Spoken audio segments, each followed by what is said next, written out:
what service. So let's go to console and search RDS. You will be landed to this page, and then click on the create database, and let's create the database. Choose a type which is standard. So select the MySQL, and then you engine version will be selected automatically. Click on the free tier because this tutorial is for free tier. Some option will be disabled like the multi-AZ availability.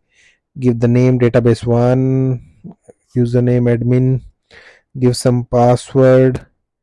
Okay, so instance configuration, you can see T3 micro, it is selected automatically, and this because this is covered in the AWS free tier. So storage is also there. Okay, so let's scroll down. We don't want to connect it to EC2 yet. So default VPC selected, subnet group is default, public access is no, and then security group is selected as default. So let's say availability zone is US East 1A. All the details are selected as default ones.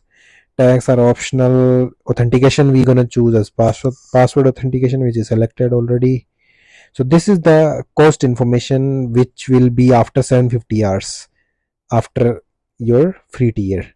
So T2 micro, T3 micro. So these type of instances are under 750 hours of free. So master password has to be 8 characters. Okay, so change the password. Now click create database.